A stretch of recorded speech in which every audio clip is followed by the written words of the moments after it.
Resolución de problemas en el aprendizaje desde el punto de vista de un matemático. Enfocado a la resolución de problemas en el aprendizaje, se hablará acerca de la matemática, sus características, la investigación y progreso en ella.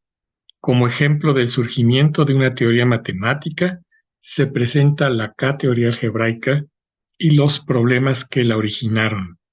También, como matemática aplicada, se hace lo correspondiente con la teoría matemática de la música. Se hablará acerca del aprendizaje de la matemática, cómo se realiza, etc. Se señalará un problema específico en la enseñanza y una propuesta para solucionarlo. También se exponen pensamientos acerca de la computación y su relación con la matemática.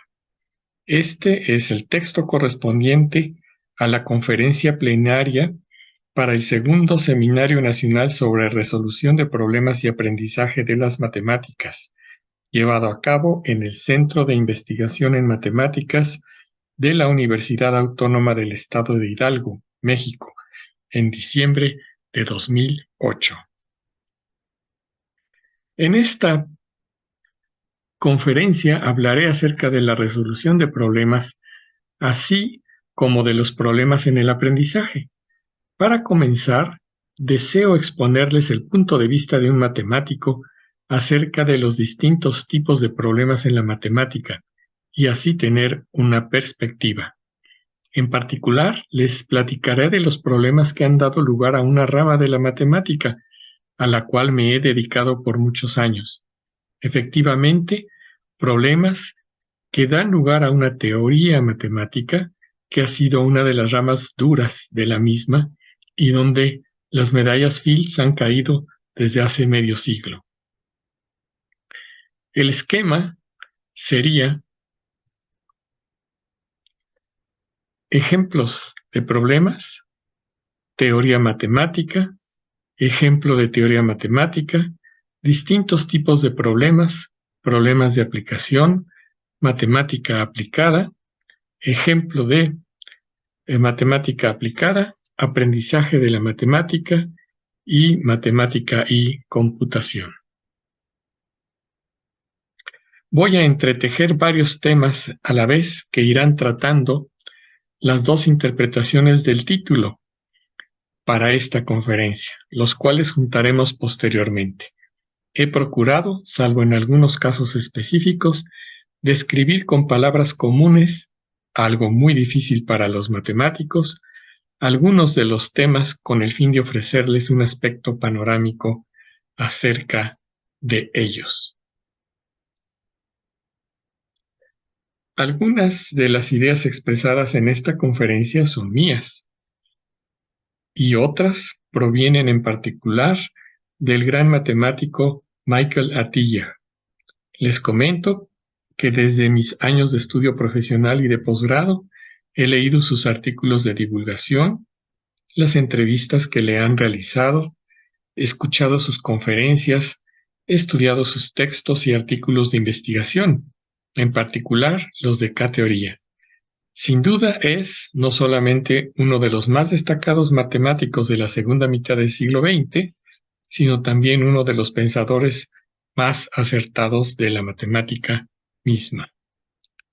La matemática posee una enorme aplicabilidad y constituye un lenguaje y marco indispensable para todas las ciencias.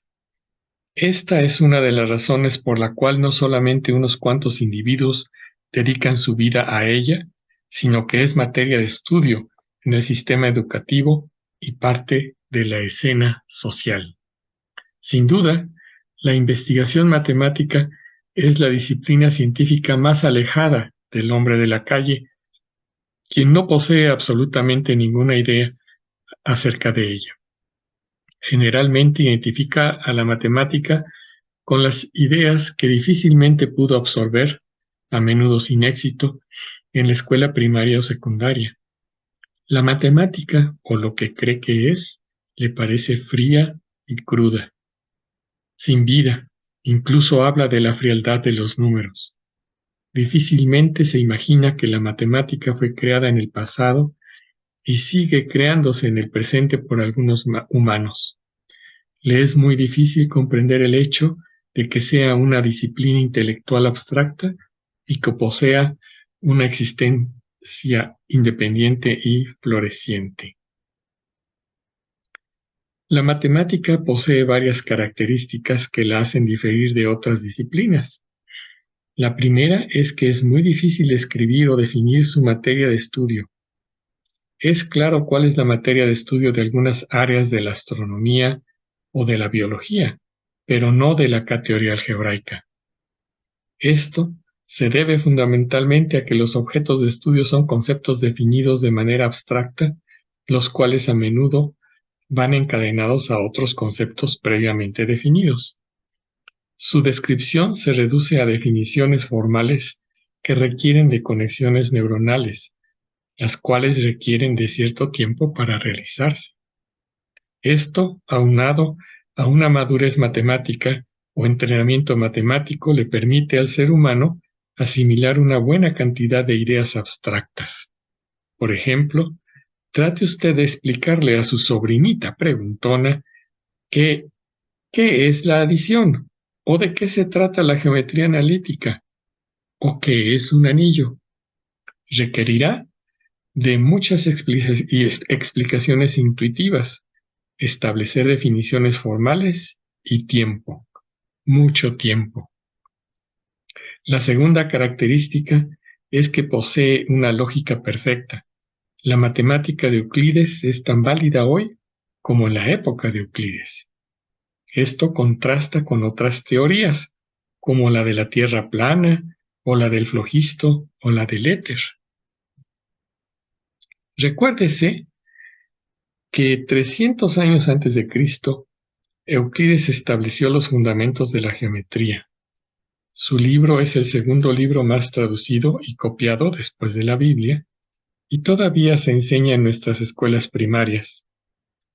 Pero la importancia mayor de los elementos de Euclides radica en que los presentó como un sistema deductivo. Presentó unas ideas elementales evidentes, las cuales se pueden combinar a través de las manipulaciones lógicas para dar resultados cada vez más complejos. El proceso inductivo se conoce con el nombre de demostración. Así que la geometría euclidiana es el primer modelo formal de un sistema deductivo, el cual se ha convertido en un modelo a seguir. La geometría se convirtió y sigue utilizándose como un modelo de entrenamiento para el razonamiento lógico de los niños. La tercera es lo conclusivo de la matemática, esto es, las diferentes disciplinas toman conclusiones con base en las manipulaciones matemáticas. La cuarta es su independencia, esto es, no requiere de equipos costosos a diferencia de las ciencias experimentales. Basta a veces con lápiz y papel, o ni siquiera esto. Arquímedes dibujaba sobre la arena. Leray escribió su matemática siendo prisionero de guerra. A pesar de los regímenes políticos de toda índole, la matemática continúa evolucionando. Es interesante observar que sus bibliotecas son menos grandes que las de otras disciplinas. ¿Qué significa la palabra matemática? Según me comentó mi querido amigo Arrigo Cohen, matema significa erudición, mantanei en infinitivo de aprender.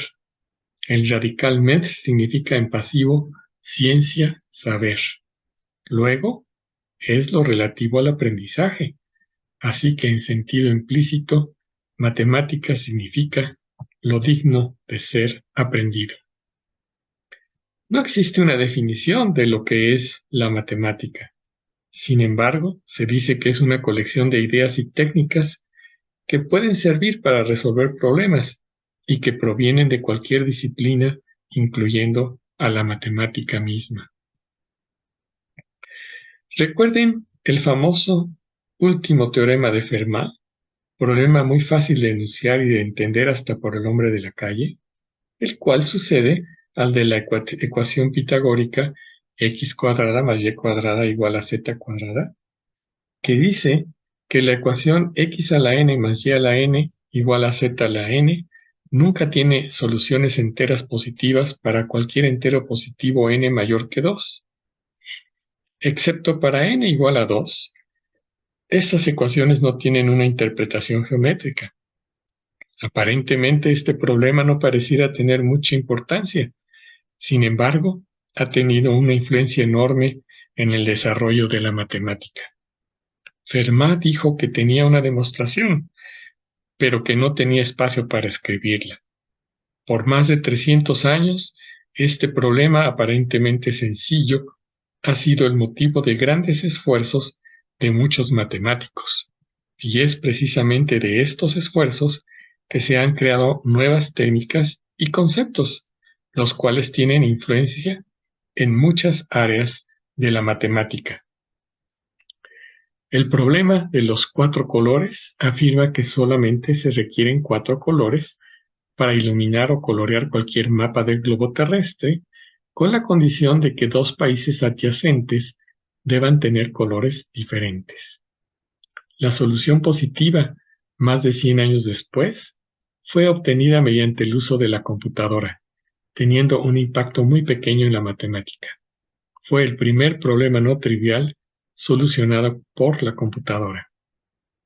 En la matemática, si un problema se resuelve mediante métodos estándar, el problema pierde mucho de su interés. Si no se resuelve mediante los métodos conocidos por mucho tiempo, se convierte en un problema clásico. Un buen problema es aquel que da lugar a nuevas técnicas con gran aplicabilidad en otras áreas. Las ideas nuevas que constituyen los pasos para obtener la solución de algún problema constituyen el progreso de la matemática. Los matemáticos sabemos apreciar las técnicas ingeniosas. ¿Qué es la investigación matemática? Existen aspectos contrastantes y alternativas dentro de la investigación matemática. A continuación veamos algunos. Existen diferencias entre lo que realiza un matemático puro y uno aplicado, aunque existe también una interrelación entre las dos. Existe una gran variedad de problemas. Si algunos de ellos se pueden resolver mediante argumentos ingeniosos de una manera parecida, entonces decimos que tenemos un método para resolverlos. Y si estos son muchos, entonces decimos que tenemos una teoría matemática. Así se evoluciona de una colección de problemas a una teoría, la cual difiere del concepto que de ella se tiene en otras disciplinas científicas. La matemática es una actividad humana y por ende hay que poderla transmitir a las generaciones siguientes, por lo cual se organiza sistemáticamente para los que la estudien lo hagan de la manera más placentera posible o menos dolorosa posible. Esta es la forma básica de lo que es una teoría matemática. Poincaré decía que una casa está hecha de ladrillos, pero que los ladrillos por sí solos están lejos de ser una casa. Es decir, los problemas por sí solos están lejos de ser una teoría matemática. ¿Cómo se da la innovación en la matemática? A diferencia de otras disciplinas científicas, en la matemática, la creación de nuevos métodos o técnicas constituye la innovación, la cual es vital para el progreso de la matemática.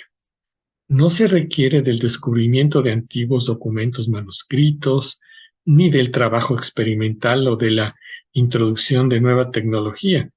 La innovación se da, entre otras cosas, por la creación de nuevas técnicas. Por ejemplo, cuando Galois se dio cuenta al trabajar en el problema de la insolubilidad de la ecuación polinomial general de grado al menos 5, que la clave estaba en las simetrías de las 5 soluciones de la ecuación, proveyó los fundamentos de la teoría general de la simetría, la cual es una de las ramas más profundas y de amplio espectro de toda la matemática. llamada teoría de grupos. También hay innovación interna al tratar de dar cohesión a una teoría matemática, al realizar preguntas adecuadas, las cuales requieren de mucha intuición y compenetración. También puede venir de problemas de otras disciplinas. Se puede decir que hay progreso matemático cuando existe una aplicación continua de métodos usuales intercalados espectacularmente con nuevos conceptos y problemas. Veamos un ejemplo, la K-teoría algebraica. Lo que voy a mencionar en este ejemplo no necesariamente será entendible por quienes no son expertos en el área, pero la idea es presentarles un breve panorama de la K-teoría algebraica, de cómo fue su creación y sus problemas de frontera. A pesar de que desde principios del siglo XX era bien conocido que un monoide conmutativo, es decir, un conjunto provisto de una ley de composición asociativa con elemento neutro, sin divisores de cero, podía considerarse dentro del grupo conmutativo que genera, es hasta 1957, en que Grothendieck pensara en esto, que comienza propiamente la K-teoría. Es de esta misma manera que los enteros negativos se definen a partir del monoide aditivo de los naturales, y que los números racionales positivos se definen a partir del monoide multiplicativo de los naturales sin el cero.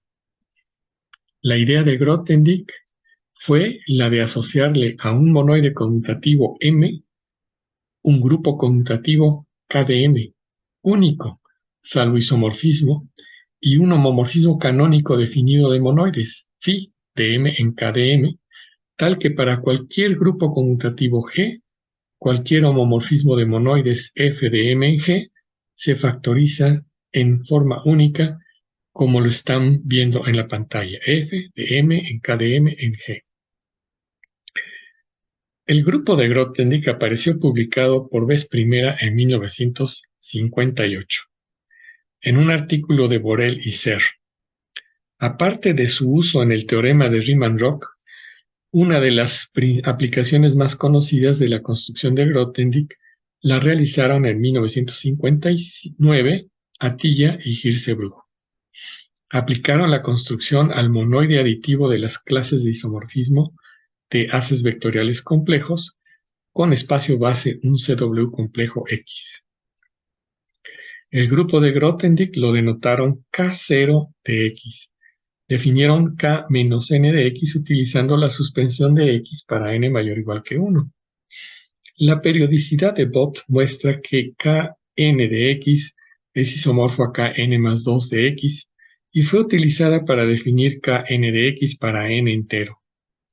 Dichos funtores constituyen una teoría de cohomología conocida como la K-teoría topológica, la cual tuvo aplicaciones importantes, entre otras, el teorema de Atiyah-Singer y la solución del problema de obtener el máximo número de campos vectoriales linealmente independientes sobre una esfera. Un resultado de Serre, generalizado por Swan en 1962, proporcionó una manera de traducir conceptos topológicos en algebraicos. En efecto, si X es un espacio Hausdorff compacto y C de X es el anillo de las funciones complejas en X, entonces existe una equivalencia entre la categoría de los haces vectoriales B sobre X y la categoría de los módulos proyectivos finitamente generados sobre C de X, dada porque a cada B lo manda a gamma de B, donde gamma de B denota las secciones de las vistas como un módulo sobre C de X. En pocas palabras, la categoría de los haces vectoriales sobre X es equivalente a la categoría de los lambda módulos proyectivos finitamente generados, donde lambda es C de X. De aquí se tiene una definición de K de lambda o K0 de lambda, que tiene sentido para cualquier anillo lambda, como el grupo de Grothendieck de la categoría de los lambda módulos proyectivos finitamente generados. Así que K0 de lambda es, entre otras cosas, una herramienta útil para investigar la estructura de los lambda módulos proyectivos. Por ejemplo, Considere el siguiente problema propuesto por Serre en 1955. Ya mencioné que sobre un espacio topológico X es equivalente a tener un haz vectorial topológico complejo o un módulo proyectivo finitamente generado sobre el anillo de las funciones continuas C0 de XC, donde un haz trivial corresponde a un módulo libre, C son los números complejos. En particular, cuando X es Cn, todos los haces topológicos son isomorfos al haz trivial, por lo que los módulos proyectivos finitamente generados sobre C0 de Cn son libres. Si ahora tomamos un campo K arbitrario, entonces los haces algebraicos sobre Kn corresponden a los módulos proyectivos finitamente generados sobre el anillo de polinomios K de T1, T2 hasta Tn. El problema de Serre es si, como en el caso de los haces topológicos sobre Cn, tendremos que todo haz algebraico sobre Kn es trivial. Es decir, son libres todos los módulos proyectivos finitamente generados sobre el anillo de polinomios K de T1, T2 hasta Tn. En dicho artículo se introducía la teoría de gavillas en la geometría algebraica. Los haces vectoriales sobre variedades algebraicas se definían como gavillas localmente libres.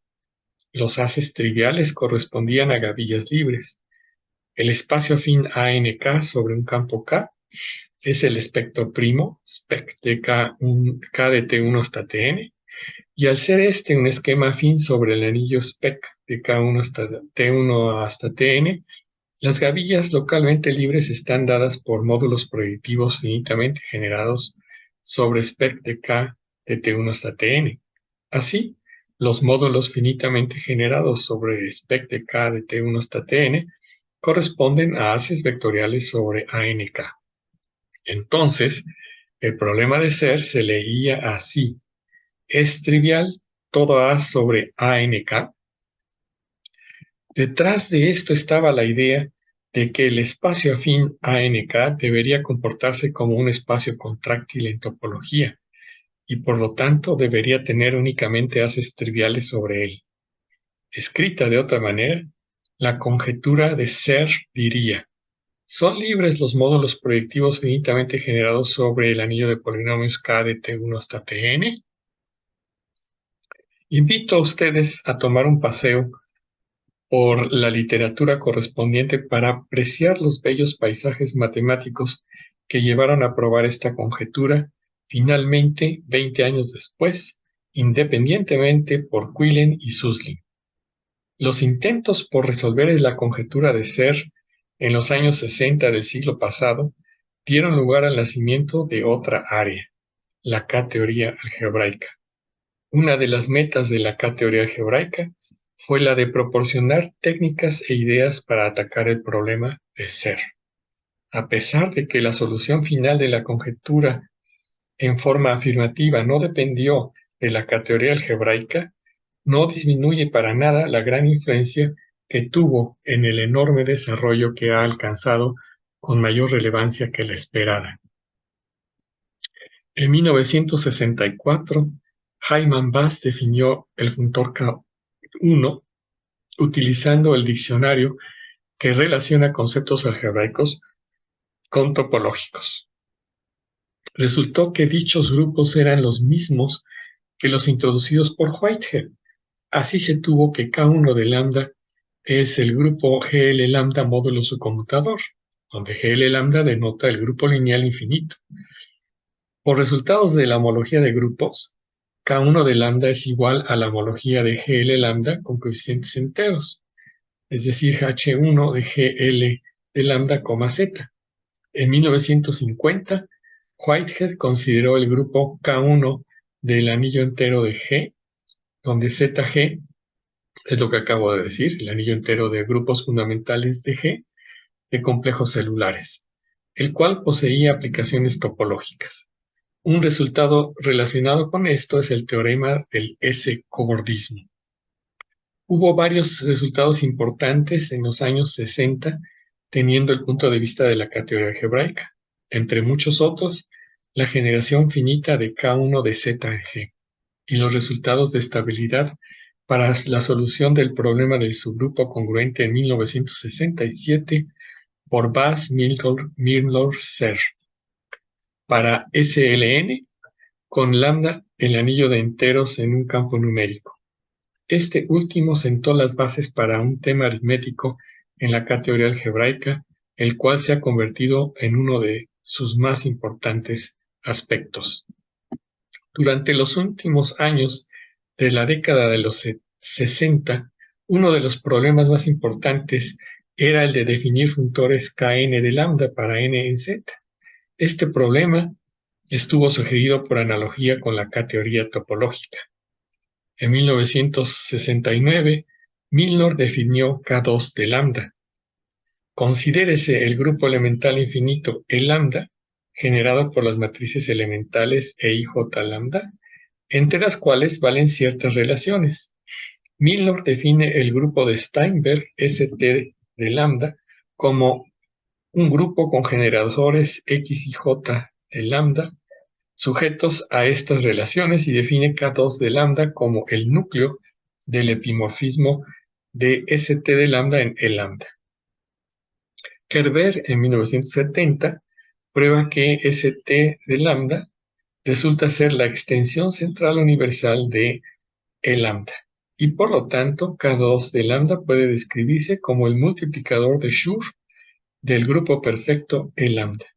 En otras palabras, K2 es la homología de grado 2 de E lambda con coeficientes enteros. K2 de lambda es sumamente difícil de calcular. En 1969, Matsumoto calculó K2 de un campo describiéndolo mediante generadores y relaciones que fueron utilizadas por Bas y Tate para describir K2 de campos numéricos. La K-teoría algebraica es un fenómeno multidisciplinario dentro de la matemática. Y para definir los grupos de K-teorías superior necesitamos de la siguiente construcción debida a Quillen. Es un teorema. Considere X un CW complejo conexo con punto base P. Consideremos N un subgrupo normal perfecto de pi, 1 de XP. Entonces existe un espacio X más y una transformación F de X en X más, tal que primero, pi1 de F induce un isomorfismo, como están viendo en la pantalla. Segundo, para cualquier módulo sobre pi1 de X más, P, F induce un isomorfismo, como están viendo en la pantalla. Y tercero, X más, F está determinado, excepto por equivalencia homotópica, por 1 y 2. Este teorema se conoce como la construcción más de Quillen y fue inspirada por la necesidad de encontrar una interpretación topológica del funtor K2 de Milnor. La idea de la demostración es la de adjuntar 2 células para aniquilar N y 3 células para neutralizar el efecto de las 2 células en homología. Quillen en los años 70 definió para I mayor o igual que 1 el iésimo K grupo algebraico de lambda como KI de lambda es igual a pi de BGL lambda más. Como en los casos I igual 1, 2, KI es un funtor covariante de la categoría de anillos a la categoría de grupos. Y una de las huellas de avance significativo en la matemática es el descubrimiento de relaciones inesperadas entre diversas áreas. Quizá uno de los ejemplos más notables de tal avance es el desarrollo de la K-teoría algebraica de Quillen, en la cual el álgebra y la topología se relacionan de una manera nueva y fundamental. Por un lado, la K-teoría algebraica introduce métodos topológicos para definir invariantes algebraicos, tales como los K-grupos de anillos de orden superior. Por otro lado, proporciona una forma de traducir conceptos algebraicos en conceptos topológicos. La K-teoría algebraica estudia las propiedades de los grupos KI de lambda construidos a partir de un anillo lambda. Uno de los problemas más importantes en la K-teoría algebraica es el cálculo de los grupos KI para diversos anillos lambda. Pero a pesar de los esfuerzos de destacados matemáticos como Bass, Milnor, Karoubi, Quillen, Waibel, Lodey, Soule, Snaith, únicamente se conoce un número muy reducido de ellos. Veamos algunos. Bass demostró en 1968 que K1 de los enteros es isomorfo a los enteros módulo 2, y que K1 de Z módulo P cuadrada es la suma directa de Z con Z módulo P menos 1, P' diferente de 2. Milnor demostró en 1971 que K2 de Z, los enteros, es isomorfo a los enteros módulo 2, y que K2 de Z módulo P cuadrada es 0 para un primo P diferente de 2. En 1972, Quillen calculó la K-teoría algebraica de un campo finito. Lee y Charba encontraron en 1976 que K3 de los enteros es isomorfo a Z módulo 48. Sea R el anillo de los enteros de un campo numérico e I un ideal no trivial. El calcular KI de R módulo I para anillos finitos es un problema abierto para I mayor o igual que 3. Resultados parciales han sido obtenidos por Evans Friedlander, por Janet Eisbeth, quien habla, Snaith y Soule.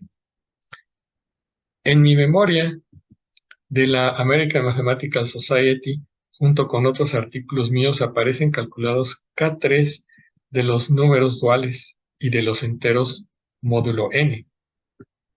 En mi Lecture Notes de Springer Verlag, el lector encontrará un panorama de la K-teoría de orden superior, donde se aborda uno de los más importantes problemas abiertos en la K-teoría algebraica, a saber, el cálculo de la K-teoría de los números enteros. El cálculo de la K-teoría algebraica, aún de anillos bien conocidos, es extraordinariamente difícil. El cálculo de K y de Z ha sido todo un reto desde hace más de 30 años. Waibel obtuvo en 1997 algunos resultados. En mi libro Álgebra homológica, cohomología de grupos y K-teoría algebraica clásica, se estudia la relación entre la K-teoría y la cohomología de grupos y constituyen una introducción a estas áreas. En mi libro Álgebra lineal, álgebra multilineal y K-teoría algebraica clásica, se introducen los conceptos elementales de esta última, cuya parte clásica es parte del álgebra lineal general. La segunda edición tiene acceso libre a través de la página de la Sociedad Matemática Mexicana en las publicaciones electrónicas. En 1986 se le dio a la K-teoría algebraica el número 19 del Índice de Clasificación de la Matemática, convirtiéndose en una de las ramas más recientes de la matemática. Los resultados más recientes e importantes en esta rama de la matemática son la demostración de la conjetura de Milnor por Vladimir Voevodsky, la cual establece para un campo de característica distinta de 2, la existencia de un isomorfismo de la K-teoría de Milnor tensor Z módulo 2 con la cohomología de Galois del campo con coeficientes enteros módulo 2. El caso para P distinto de 2 se conoce como la conjetura de Bloch-Kato y ha sido probada por Voevodsky y Rost. Un nuevo resultado es la verificación de que para n igual a 2 módulo 4, los grupos finitos Kn de Z son cíclicos para n menor que 20.000. Es de notarse que los grandes creadores de la K-teoría algebraica han sido galardonados con la medalla Fields, a saber, Serre en 1954, Milnor en 1962, Grothendieck en 1966, Atiyah en 1966, Quillen en 1978, Kohn en 1982 y Voevodsky en 2002.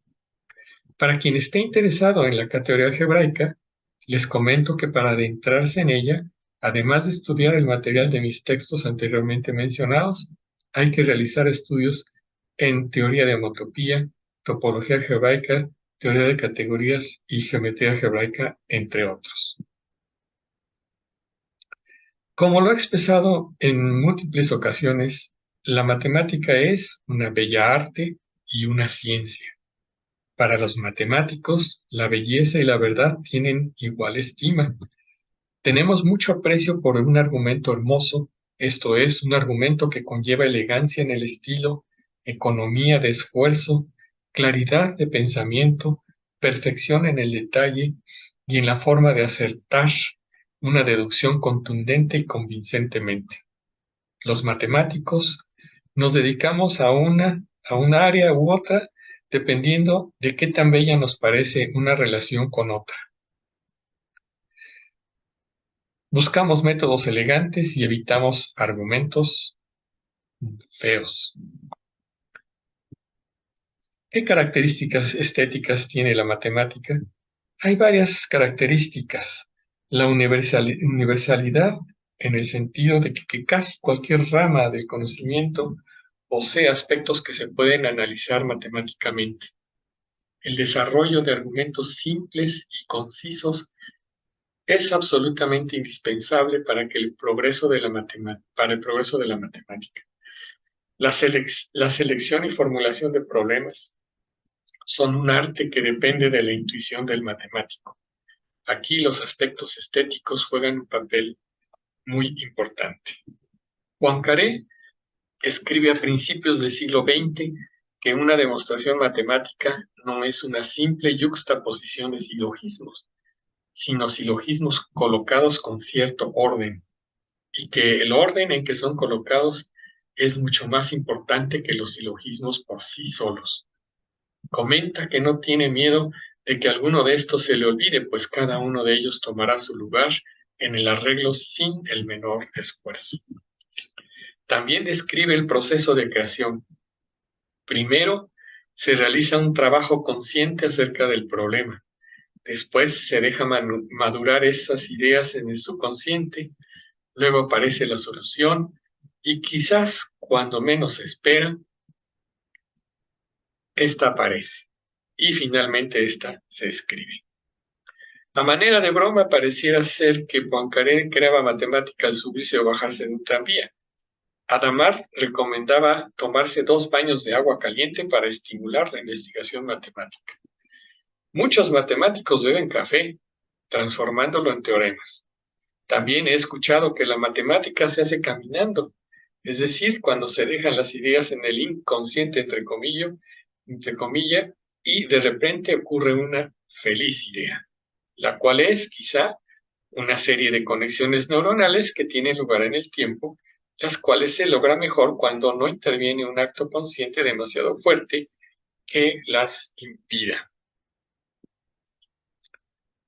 Hay una distinción entre formalismo y rigor matemáticos. En la matemática formal, uno crea matemáticas sin preguntarse demasiado acerca del significado, mientras ésta dé el resultado correcto.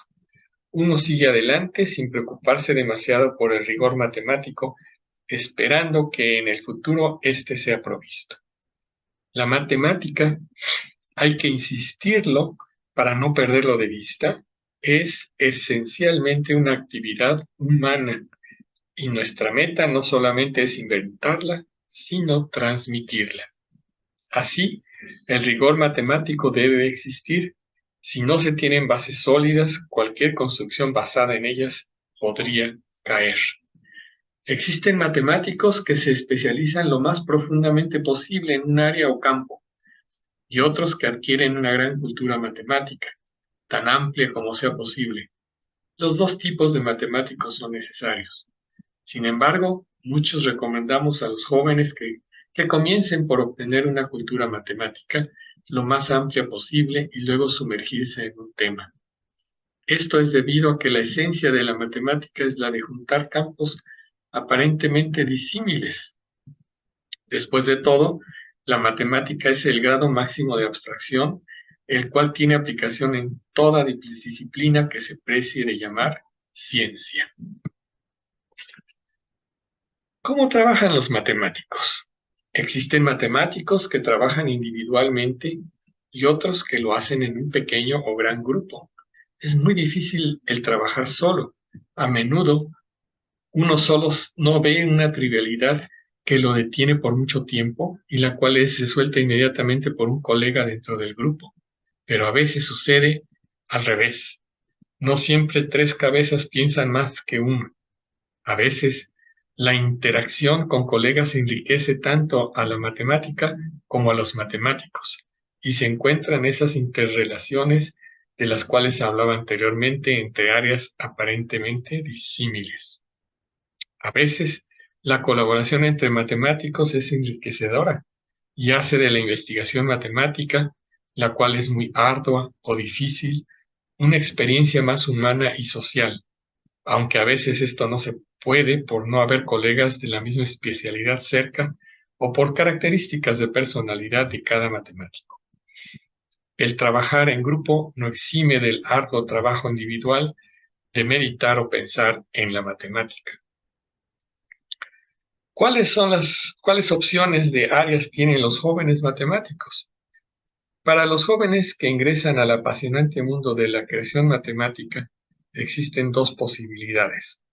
O ingresan a un área de investigación de moda o de peso a la cual se considera relevante o crean su propia área. Las dos posibilidades existen con sus ventajas y desventajas. A menudo, dentro de una de las áreas de la corriente que se considera principal, los problemas son muy difíciles y ya grandes matemáticos han realizado lo que han podido y solo restan temas demasiado difíciles o irresolubles por el momento o por siglos. Mientras que en un área nueva a menudo hay mucho por hacer y no es tan ardua la labor matemática, pero también se paga el precio de que sea intrascendente todo lo realizado. ¿Cuáles son los tipos de matemáticos en general? Pues coexisten dos tipos de matemáticos, los que utilizan la fuerza bruta y los elegantes. Esto es, quienes utilizan métodos o técnicas aplastantes que los conducen a la resolución del problema y quienes con pocos argumentos colocados adecuadamente lo obtienen sorpresivamente de manera brillante. A veces un mismo matemático puede actuar de las dos formas en distintas ocasiones. Sin embargo, la transmisión de la matemática es mucho más apreciada por la manera en que funciona nuestro cerebro cuando se hace de manera elegante y simple, es decir, de forma artística. Así, la elegancia matemática es muy importante. Esta se logra en general no en la fuente primaria de la investigación, sino después de haber pasado por muchas mentes matemáticas brillantes. ¿Cómo se está realizando la transmisión de la matemática actualmente? Pues en cuanto a la transmisión de la matemática de frontera, esta se realiza después de un tiempo debido a lo expresado anteriormente, cada vez más a niveles de gente más joven. Matemática muy difícil se ha compactado y presentado elegantemente, facilitando su aprendizaje. Esta es la manera más eficaz de transmitir matemática. Así, hay varios tipos de creación matemática y de matemáticos, todos indispensables. Hay una inmensidad de matemática creada durante unos cuantos siglos. Sin embargo, a principios del siglo XX, solamente unos cuantos grandes matemáticos podían decir que abarcaban una buena parte de la totalidad de ella. Hoy en día es casi imposible que un matemático abarque ni siquiera su propia área de estudio. ¿Querrá decir esto que el gran edificio de la matemática nos aplastará? Sucede que así como la especialización es inevitable, el desarrollo de nuevos conceptos abstractos absorben otros creados en el pasado. Estas nuevas creaciones son tan importantes como las soluciones de los problemas difíciles o desarrollos de nuevas técnicas. ¿Cómo se selecciona un problema para trabajarlo cuando se comienza a realizar investigación? Los estudiantes de doctorado en matemática prácticamente no pueden elegir el problema que les asignará su asesor. Generalmente es el asesor quien a veces vislumbra la técnica adecuada, el que le pone un problema para que lo resuelva. Algunos matemáticos que ya realizan investigación por sí solos, realizan investigación sobre un tema el cual se da a veces por sí solo. Este surge de la comunicación con otros colegas, de la curiosidad, de meditar o de moverse por la literatura matemática adecuadamente. Lo importante es que se tenga la convicción de entender la matemática. ¿Qué se conoce como matemática aplicada? La actividad en la cual la matemática encuentra aplicaciones fuera de su propio campo se llama matemática aplicada. La matemática aplicada es automáticamente multidisciplinaria e ideal y probablemente debería realizarse por alguien cuyo interés primario no es la matemática. Sin embargo, encontramos que es mucho menos difícil que una persona que adquiere una formación matemática se adentre en otras disciplinas. Esta es una gran ventaja para los estudiantes y egresados de una licenciatura de matemática. Se dice que la finalidad propia de las aplicaciones de la matemática es la de que la matemática sea automatizada. Por ejemplo, el descenso del hombre a la luna requirió de muchos cálculos, pero estaban automatizados. Tenemos un diagrama con el mundo físico, luego el mundo modelado con matemática, luego las transformaciones y operaciones matemáticas y finalmente las aplicaciones al mundo físico. Las dos de en medio se convierten en un proceso automatizado. Mientras más exitosa y completa sea una aplicación, más automática y programada se debe convertir. Un ejemplo, la teoría matemática de la música. Comenzó hace más de 2 décadas. Una de las principales metas de la teoría matemática de la música es la de desarrollar un marco científico para la musicología. Este marco posee como fundamento a campos científicos establecidos. Incluye un lenguaje formal para los objetos y relaciones musicales y musicológicas. The Topos of Music es un libro de Guerino Mazzola, del cual tengo el honor de ser uno de sus colaboradores. Podemos apreciar que el mismo título de la obra, The Topos of Music, posee un doble sentido. Por un lado está la palabra griega topos, que significa lugar, y que sugiere la ubicación del concepto de la música como un tópico, en el sentido de Aristóteles y Kant.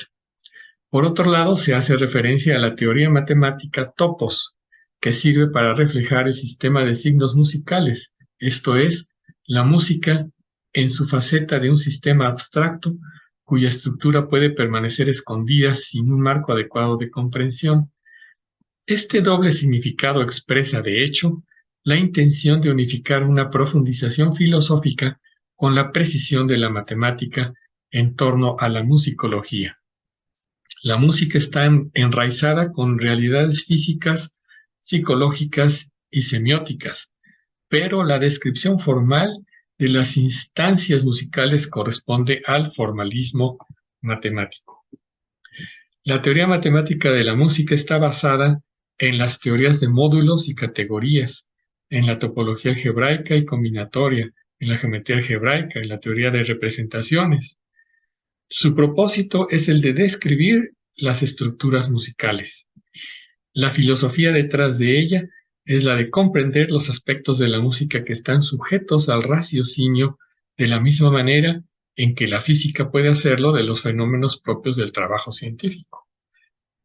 Esta teoría está basada en un lenguaje adecuado para manejar los conceptos relevantes de las estructuras musicales, en un conjunto de postulados o teoremas con respecto a las estructuras musicales sujetas a las condiciones definidas y en la funcionalidad para la composición y el análisis con o sin computadora.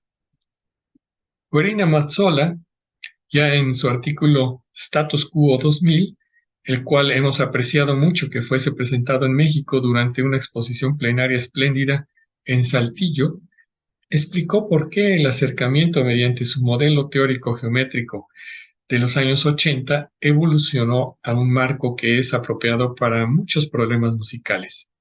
Ese nuevo marco está basado en matemática más sofisticada como la teoría de topos. La música es una creación central de la vida y pensamiento del ser humano, que actúa en otra capa de la realidad que la física. Creemos que el intento de comprender o de componer una obra de gran envergadura en la música es tan importante y difícil como el intento de unificar la gravitación, el electromagnetismo, las fuerzas débiles y fuertes. De seguro, las ambiciones son comparables y por lo tanto las herramientas deben de ser comparables. La matemática provee una base científica para comprender la música y la musicología, y para que esta última pueda considerarse una ciencia, no una rama de la literatura poética común y corriente. Perspectivas en la teoría matemática y computacional de la música.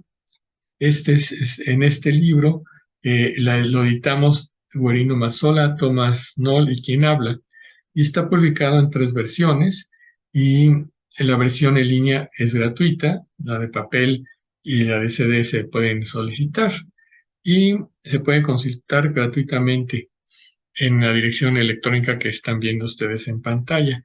Este contiene las memorias de los primeros 3 seminarios internacionales que se hicieron en teoría matemática de la música. El primero de ellos lo organicé quien habla, en Saltillo y en la Ciudad de México, en la Facultad de Ciencias y en la entonces Escuela Nacional de Música. Bien, ¿qué hay acerca de la matemática y la computación? Pues la revolución industrial la revolución industrial se medía en siglos. La revolución de la computadora se mide en décadas o lustros. En los siglos XVIII y XIX, la mano de obra fue reemplazada por las máquinas y aparentemente el siglo XX se caracterizó por el reemplazo del cerebro por la computadora. En un principio, la ciencia del cómputo creció conjuntamente con la matemática. Turing y von Neumann son algunos de sus pioneros. Aún ahora, la matemática es la ciencia más cercana a la del cómputo. La lógica matemática proporcionó una base para la computación, refiriéndonos al software. Sin embargo, es el chip de silicón el que permitió la revolución. Los matemáticos hemos estado interesados siempre en el concepto de demostración, es decir, en la rigurosa deducción de varias conclusiones a partir de ciertas suposiciones. Hay que dar instrucciones precisas para que funcione una computadora, y la lógica matemática es el marco adecuado para formularlas. Relacionado con la idea de demostración está la de algoritmo, es decir, la de un método para hacer algo, en particular para resolver un problema. Estos son requeridos para que la computadora realice tal o cual cosa. Una rama de la matemática se dedica al estudio de los algoritmos, en particular los rápidos, a saber, la teoría de complejidad. Así que las teorías de las demostraciones y complejidad son 2 tipos de matemática creadas por las necesidades del cómputo. Como las computadoras usan los enteros módulo 2, Z2, están relacionadas con la matemática discreta ejemplificada por el álgebra. Atiyah menciona que algunas personas argumentan por esto el que debe de modificarse drásticamente la enseñanza de la matemática, quitando el énfasis en el cálculo que a menudo se realiza desde hace mucho tiempo. ¿Cómo ha ayudado la computadora a la investigación matemática? La computadora proporciona una manera muy rápida de obtener soluciones numéricas a distintos problemas. En la matemática aplicada, un problema tiene una solución satisfactoria si se puede proporcionar un algoritmo en la computadora de tal manera que se tengan disponibles las soluciones numéricas. Pero no todos son números. Por ejemplo, las expresiones de lógica no representan números. las expresiones simbólicas ya han sido consideradas en la computadora y son manipulables. Como ejemplo de esto está la determinación de todos los grupos finitos simples, la cual se llevó a cabo utilizando poderosas computadoras. ¿Cuáles son las etapas para generar nuevos resultados en la matemática y cuál es la utilidad de la computadora en esta? Pues en la matemática hay varias etapas para generar nuevos resultados. Identificar hechos relevantes, su arreglo en patrones que poseen un significado, la posible extracción de una fórmula, el corroborar la fórmula y hasta el final la demostración. La computadora puede ser útil en las primeras etapas. Es lógico que se trate de probar que ciertas conjeturas son válidas simplemente sustituyendo valores, pero cuyos cálculos resultarían demasiado largos y tediosos de realizarlos a mano. Ahora podemos hasta ver los resultados en forma gráfica en algunas ocasiones. Antes se tenían que realizar a mano, tal como los realizó Euler o Gauss. ¿Será la computadora un sustituto para el pensamiento humano o para la matemática? Atiyah comenta que sin duda el problema más importante del siglo XXI es el de comprender cómo funciona el pensamiento humano. Este proyecto obviamente requerirá de matemáticos, entre otros muchos especialistas de otras disciplinas científicas. Existe una solución del famoso problema de los 4 colores, el cual establece que es suficiente con colorear con 4 colores cualquier mapa del planeta con la condición de que países adyacentes sean coloreados de manera diferente. Este problema data del siglo XIX y en el XX se resolvió utilizando una computadora que comprobó cientos de casos. Fue un gran triunfo, pero a la vez una gran desilusión desde el punto de vista estético, además de que no se crearon nuevas técnicas a partir de la demostración. Se usó la fuerza bruta. ¿Será así en el futuro?, pregunta Atiyah. ¿Cuál es la naturaleza y propósito de la matemática y de la ciencia? Pues la respuesta usual es la de que el ser humano intenta comprender o entender el mundo físico y eventualmente controlarlo. ¿Pero qué significa comprender o entender? Atiyah duda que entendamos la demostración del teorema de los 4 colores. Las demostraciones por computadora alteran el concepto de demostración publicada. Lo que sucede es que existe una diferencia fundamental entre un experimento diseñado para encontrar hechos acerca del mundo natural y cálculos de computadora que conciernen con un problema puramente matemático, propuesto por el hombre. Uno es externo y el otro es interno. Una de las características más importantes de la matemática es su arquitectura o diseño global, esto es, la forma elegante y profunda como las ideas abstractas están colocadas. La piedra angular de la buena matemática es la economía y la simplicidad del pensamiento. Aunque uno de sus objetivos es el de proporcionar soluciones explícitas, a veces de carácter numérico, los desarrollos teóricos evolucionan esencialmente para evitar largos cálculos. Ese ahorro o flojera conduce a encontrar ideas o métodos alternativos para ese fin. Las computadoras carecen de ellos. Estas ideas o métodos son los necesarios para avanzar un poco. Dicho de otra manera, dice Atiyah, la matemática es una bella, digo yo, arte que evita la fuerza bruta mediante el desarrollo de conceptos y técnicas que nos permiten ligereza. Se dice que si las computadoras hubieran estado en el siglo XV, la matemática actual sería una mala imitación de sí misma. El peligro real es el de dejar la matemática a las computadoras. Las debemos de tener simplemente como ayudantes. Las industrias tradicionales han declinado y las relaciones con el cómputo han crecido. Esto hace que los empleos estén ligados a las computadoras. Este tipo de empleos alteran las actitudes y expectativas de las generaciones jóvenes. La matemática está ligada a esto y a las escuelas, universidades, maestros y alumnos. El peligro para la matemática está en que los nuevos grandes talentos se encaminen a la computación en lugar de a la matemática. Pero esto puede que no suceda. Los verdaderos matemáticos están motivados por la belleza y poder de la matemática y no por el dinero. Para aquellos que creen que la computadora puede realizar todo el trabajo oprimiendo un botón, hay que decirles que todavía tienen que enseñar a los niños a pensar cuál botón oprimir.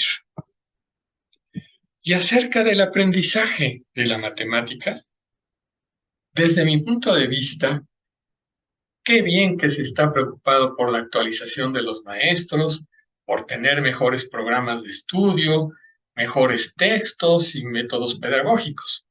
Pero quiero llamar la atención una vez más, como lo hice en el foro permanente, en la reunión de trabajo sobre enseñanza de las ciencias y difusión y divulgación de la ciencia y la tecnología en Morelia, Michoacán, en enero del 2001. Ahí expuse que se está olvidando el ente más importante de todos, quien es el que va a aprender, el alumno. Recuerdo a Hyman Bass, presidente de la Sociedad Matemática Americana del 2001 y 2002 y del ICMI, quien atendió mi invitación a presidir conmigo cuando yo era presidente de la Sociedad Matemática Mexicana, la inauguración del quinto Joint Meeting entre las dos sociedades en el 2001 en Morelia. Con él pasé largas horas dialogando.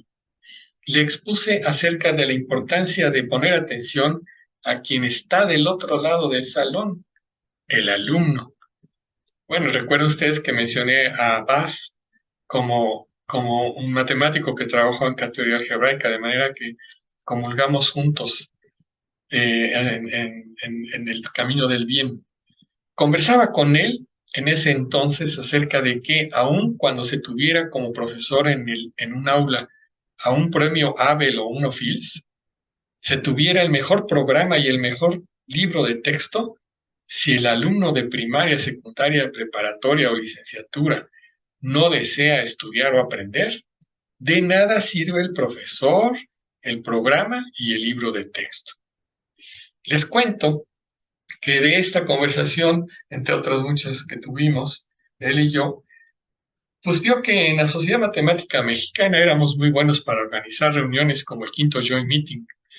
Y me llegó la propuesta de organizar el ICME, International Congress of Mathematical Education, en México. Bueno, pues yo turné la propuesta al Comité de Educación de la Sociedad Matemática Mexicana y ellos estuvieron muy contentos en que se realizara en México, para lo cual se respondió que sí se aceptaba la propuesta. 7 años después, en el 2008, se llevó a cabo este famoso congreso, el ICME, en Monterrey. Hay varios puntos interesantes a considerar. Les diré algunos. Es fundamental hacerles ver a los alumnos el por qué asisten a la escuela y por qué estudian matemática en particular. Explicar esto ayudaría muchísimo a que el alumno tenga interés por lo que está enseñándose en la escuela. El que no sabe por qué y para qué realiza una actividad nunca tendrá la valoración de lo que hace. Una orientación vocacional para el nivel medio sería de lo más útil, pues los alumnos llegan a una licenciatura sin saber de qué se trata la disciplina y realmente a qué se dedican en la misma. En el nivel profesional, un buen expositor debe de explicarles lo mejor posible acerca de la disciplina que se estudia, así como de quienes la ejercen, como reafirmación. Parte de lo que hay que decirles reiteradamente a los alumnos es que van a estudiar lo que la raza humana ha realizado en toda su existencia para así poder convivir lo mejor posible en sociedad. Hay que hacerles ver que desafortunadamente la cultura no viene dada por herencia genética y que si un bebé es dejado en una isla sin aprender lo que han hecho algunos de sus antepasados, regresa automáticamente a la edad de piedra. Dicho en otras palabras, hay que contextualizar e historizar lo que se está ofreciendo al alumno. Número 2. Independientemente de las teorías pedagógicas, hay que poner un énfasis muy grande en los buenos hábitos de estudio. Hacer comprender a los alumnos cómo funciona nuestro cerebro de una manera apropiada para cada nivel de estudios, haciendo mucho énfasis en estudiar todos los días un poco, pues las conexiones neuronales se realizan, como ya se sabe, en el tiempo. Es decir, el que un alumno aprenda no depende exclusivamente de un maestro. Por ejemplo, si los alumnos estudian la noche anterior a un examen de matemática, quiere decir que no tienen idea de cómo funciona su cerebro. Aquí hace falta la explicación de entrada, como el instructivo que debería de traer bajo el brazo cada niño, explicando adecuadamente a su nivel cómo puede aprender. Hemos visto que las conexiones neuronales requieren de un cierto tiempo para realizarse. El que desconoce cómo funciona su propio cuerpo está destinado a cometer barbaridades inmensas con él. Para que el aprendizaje sea significativo, el alumno debe construir el conocimiento, lo cual implica tener una posición activa en el proceso de aprendizaje, en el cual cada vez se realizan análisis y síntesis de mayor dificultad. En este proceso, el profesor es un facilitador que ayuda al alumno a acercarse al objeto de conocimiento. Tercero, en todos los niveles, pero especialmente en el nivel básico, los bajísimos salarios de los maestros impiden que estos preparen adecuadamente sus clases. Tienen que buscar otro trabajo para completar su ingreso o tener varios turnos. Si el Estado se ha atribuido la función de impartir educación, tiene el poder y la obligación de establecer salarios dignos. Por lo tanto, lo primero que hay que hacer es reconocer la importancia de vida de la enseñanza en general y de la matemática en particular, y pagarles bien a los maestros. Esto permitiría a los maestros de todos los niveles preparar bien sus clases, documentarse y leer aún más para poder tener una superación y transmitir ese gusto y pasión por la matemática. La mejor inversión que puede realizar un pueblo es en la educación, la cual crea capital humano y éste crea capital físico, y no al revés. Cuarta, aunque no se tenga un maestro adecuadamente preparado, éste tiene la obligación de seguir un programa con un texto, más aún si el texto es único y oficial, entrecomillado. Hay que hacer que los alumnos lean el texto, que lo entiendan y hacerles ver que tienen la responsabilidad de aprender todo el temario correspondiente. Los alumnos tienen derechos y obligaciones. Todo mundo reclama los derechos, mas no las obligaciones. En particular, la obligación de estudiar y aprender.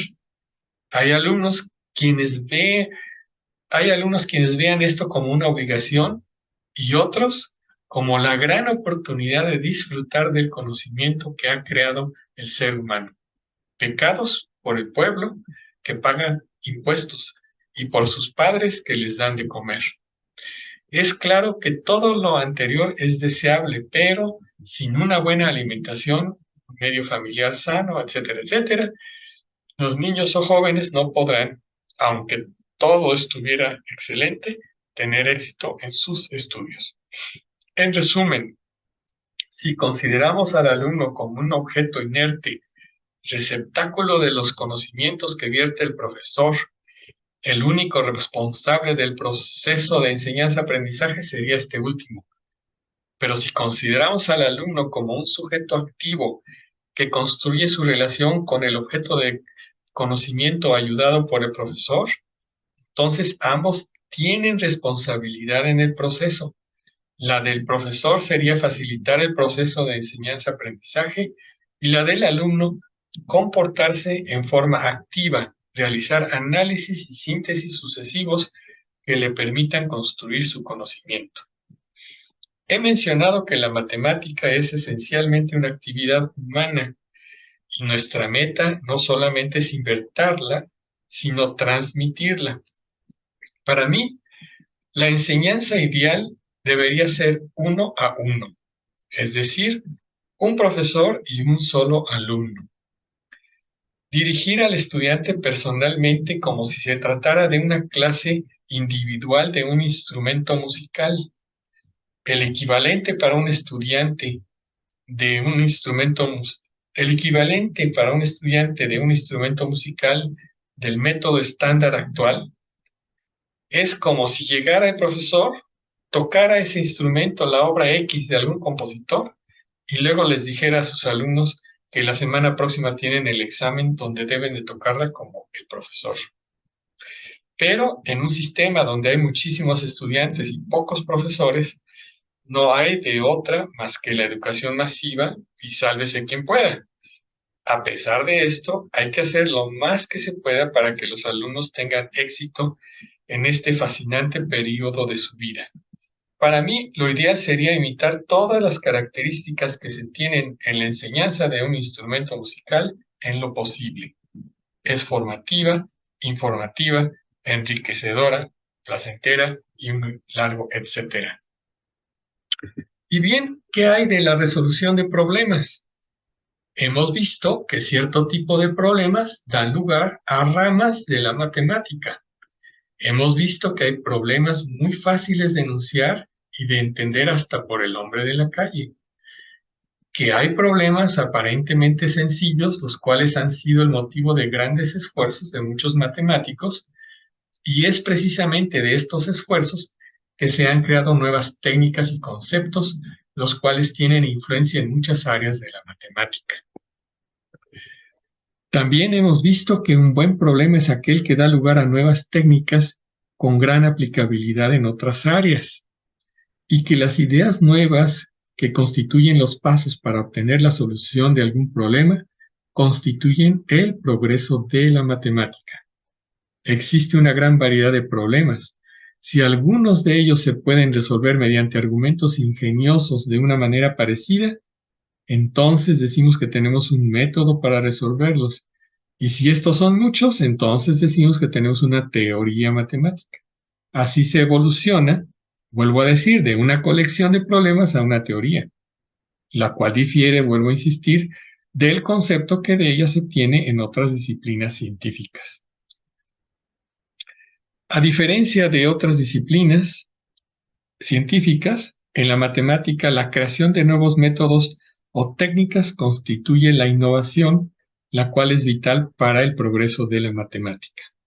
Se puede decir que hay progreso matemático cuando existe una aplicación continua de métodos usuales intercalados espectacularmente con nuevos conceptos y problemas. Una de las huellas de avance significativo en la matemática es el descubrimiento de relaciones inesperadas entre diversas áreas. Ya mencioné también que la selección y formulación de problemas son un arte que depende de la intuición del matemático. Aquí los aspectos estéticos juegan un papel muy importante.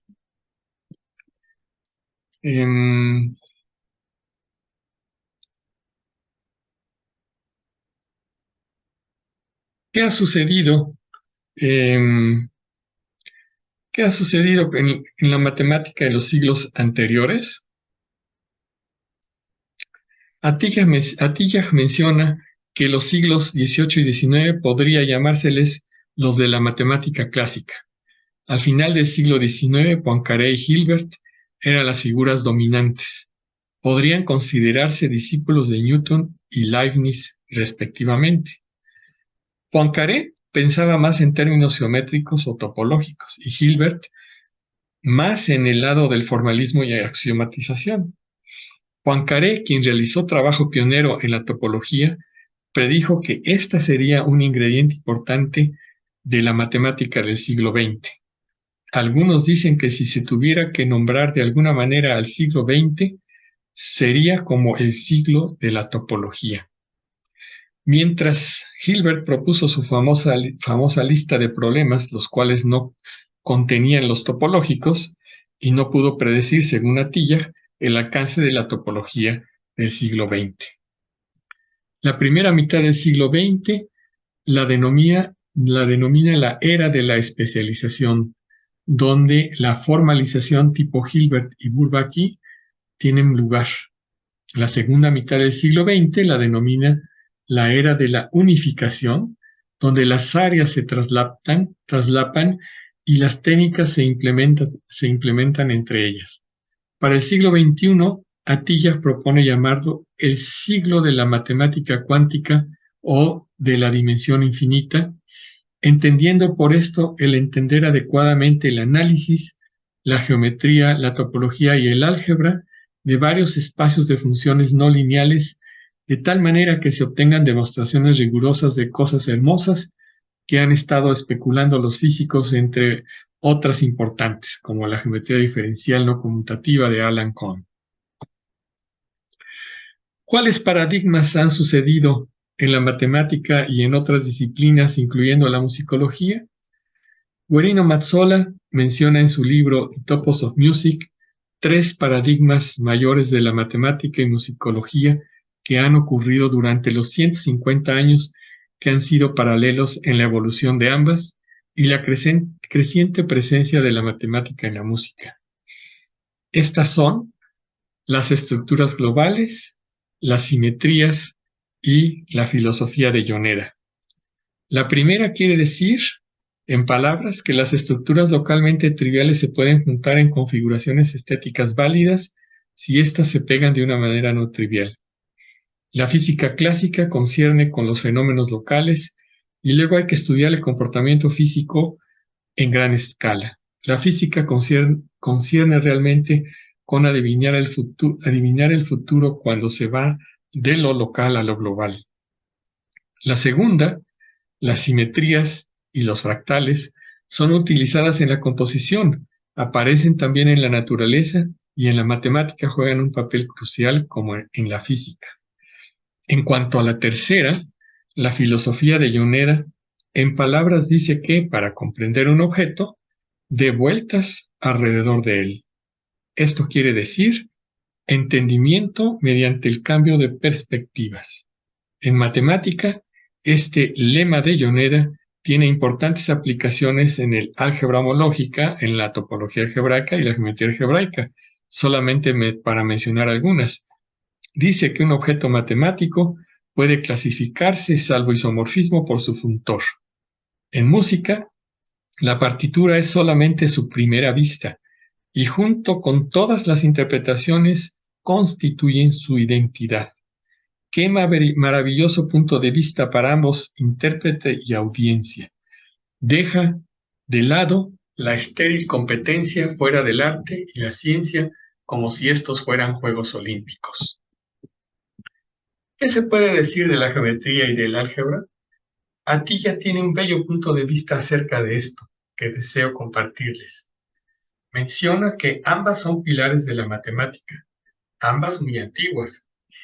Por un lado, la geometría se remonta a los griegos o antes, y como el entender el mundo en que vivimos es una parte importante de nuestra evolución, la intuición o percepción espacial es nuestra herramienta más poderosa. La geometría es el área poderosa de la matemática para estudiar lo geométrico y lo no geométrico también. Tratamos de poner en términos geométricos lo no geométrico. La geometría es el espacio y se puede ver estáticamente. Por otro lado, el álgebra se remonta a los árabes y los hindúes y concierne fundamentalmente al tiempo. Cualquier algoritmo tiene lugar en el tiempo, lo requiere para poder llevarse a cabo. Esto se puede ver de manera obvia en una computadora. Así, dice Atiyah, la geometría concierne al espacio y el álgebra concierne a la manipulación en el tiempo. Ambas son indispensables.